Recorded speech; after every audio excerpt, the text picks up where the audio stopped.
Hello there folks, my name is Spooks and welcome back to another episode of Box Office Chat. This is the show where I break down the top 5 domestic box office results, see where each movie landed, and see how well each movie did. So let's get started. Number 5 was 28 Years Later, making $9.7 million this weekend, bringing its domestic total to $50 million and its worldwide total to $102 million. So I hate to say it, but I think I was correct in last week thinking that this movie would face a steep drop off. It's clear that the word of mouth has been very, very mixed. Even on the daily numbers, it was lagging behind a certain number of movies, and opening against another big horror movie didn't do it any favors. Yeah, unfortunately, it seemed to be on the front-loaded side, and again, the response has been very polarizing, to say the least. Unfortunately, I doubt this is going to reach the heights it set out for itself with that opening weekend. Still, though, it's not in a bad place to be right now. It's still heading on the right track. 100 million worldwide is really solid, and I'm sure it's going to get to the doubling point of its $60 million budget by the end of this week. It's certainly going to make back that budget domestically as well. It's still got some time before the next horror movie, I Know What You Did Last Summer, so maybe it'll be able to do what Final Destination did, to a smaller scale, sure, but bounce back behind after like a steep drop off, because this is still like a really steep drop off, almost 70%, which I know is quite common for horror movies. I mean, again, look what even Final Destination suffered a steep drop off, but you know, given the opening and you know how much the hype was there for the film and how it was able to even dethrone a Pixar movie last week, you would have hoped that it would have at least held a bit better. Still heading on the right track. I'm not ready to call it a flop yet. If it keeps falling off, then yes, this movie's in danger, and what's worse is that it puts a lot at risk for the next movie, which is supposed to come out in January, so we'll see how this affects that movie, but I still think this movie is still doing fine enough. This is just a really big drop off, unfortunately.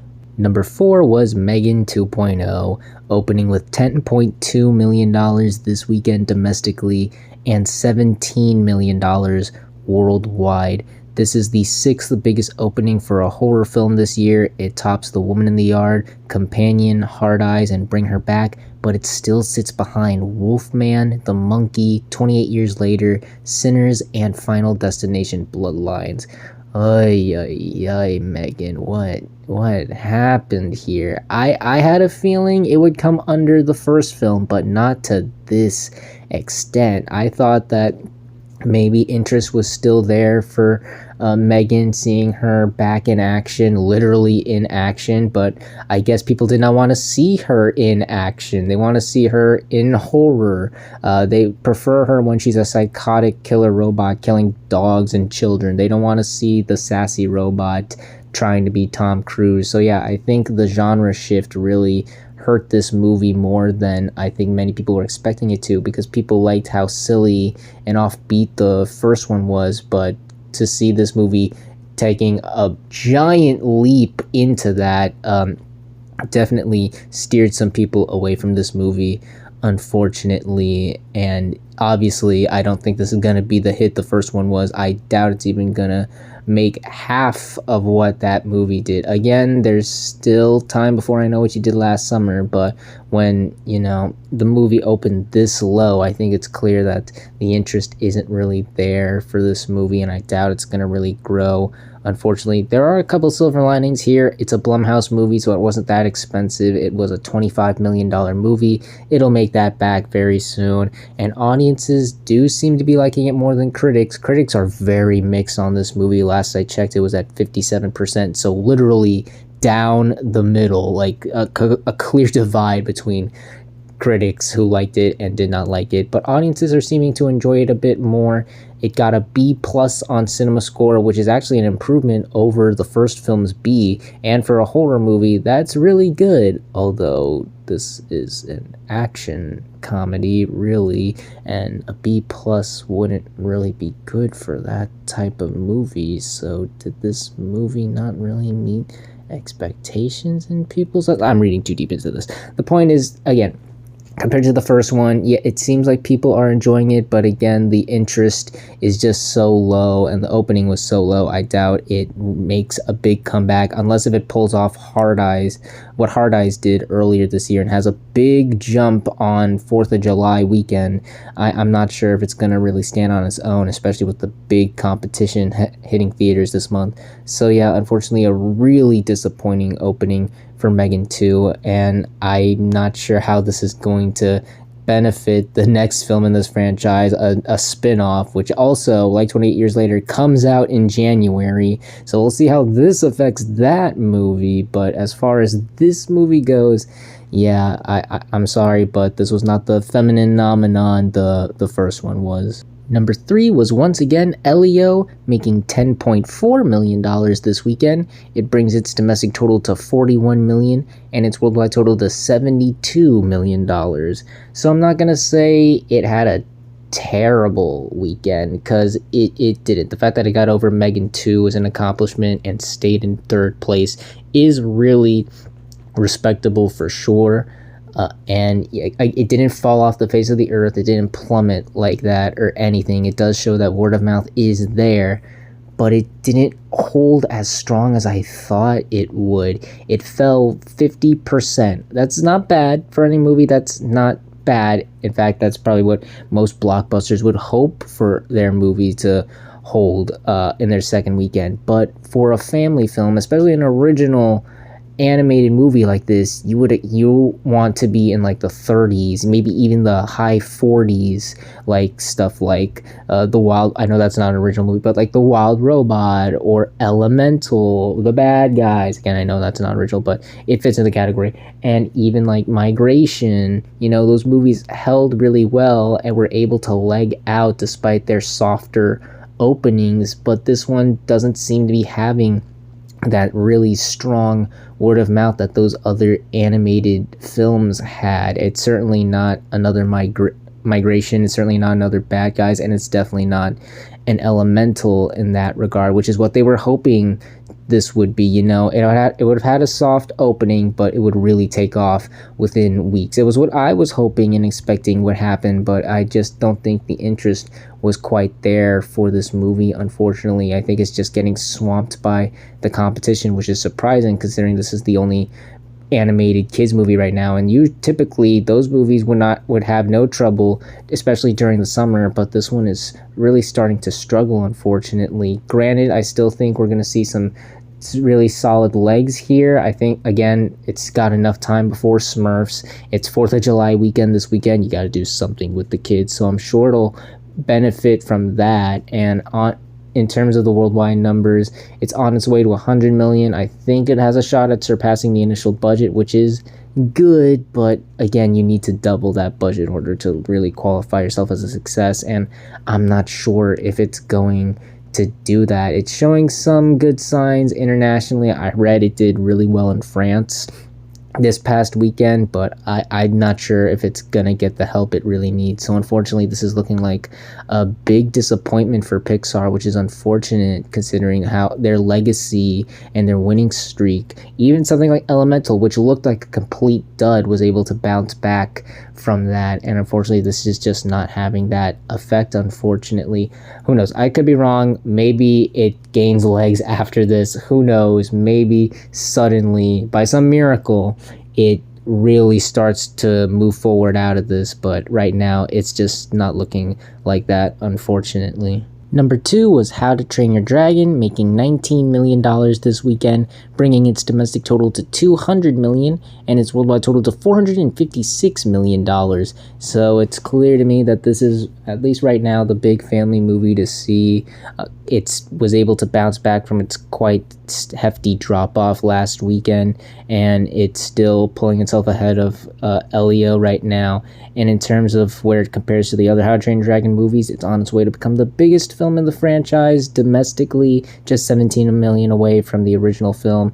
Worldwide, it's definitely going to surpass the first one, and I think it has a shot at the third one. I'm not sure if it's going to reach the second one. I think that's a bit of a reach, but I wouldn't be surprised if it did. Yeah, the word of mouth has been very strong. Its legs have been even stronger. There's not much really more left to add here. I'm very curious to see how it goes from this point forward, considering the big behemoth of movies, because I think this is playing more like a big blockbuster than a family film, so I think it'll be much more affected by the big three next month. So it'll be interesting to see if it can put up a good fight, maintain those family movie holds, or if it puts up a good fight as like a big blockbuster would, or it suffers from the competition. Gonna be interesting to see where it goes from this point forward. It is definitely gonna lose a lot of those PLFs soon, that's for sure, but still really solid weekend, really solid performance. Not much more else to really say with this movie. And finally, let's end the video off with the number one movie of the weekend, which was, funny enough,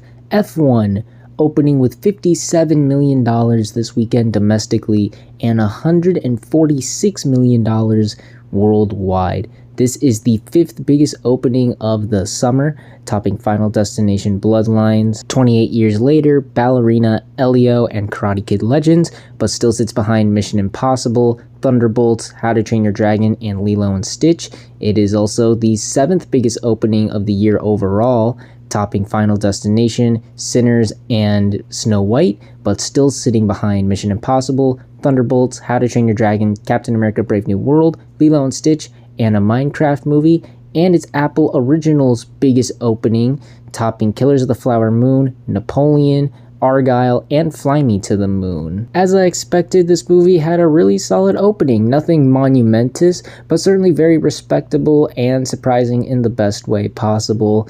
I think this really played into the older crowd. Again, this was one of the few adult-oriented movies really geared towards an older audience. A lot more dramatic, not a lot of big, loud special effects, nothing animated going on here, and I think they really sold that very well.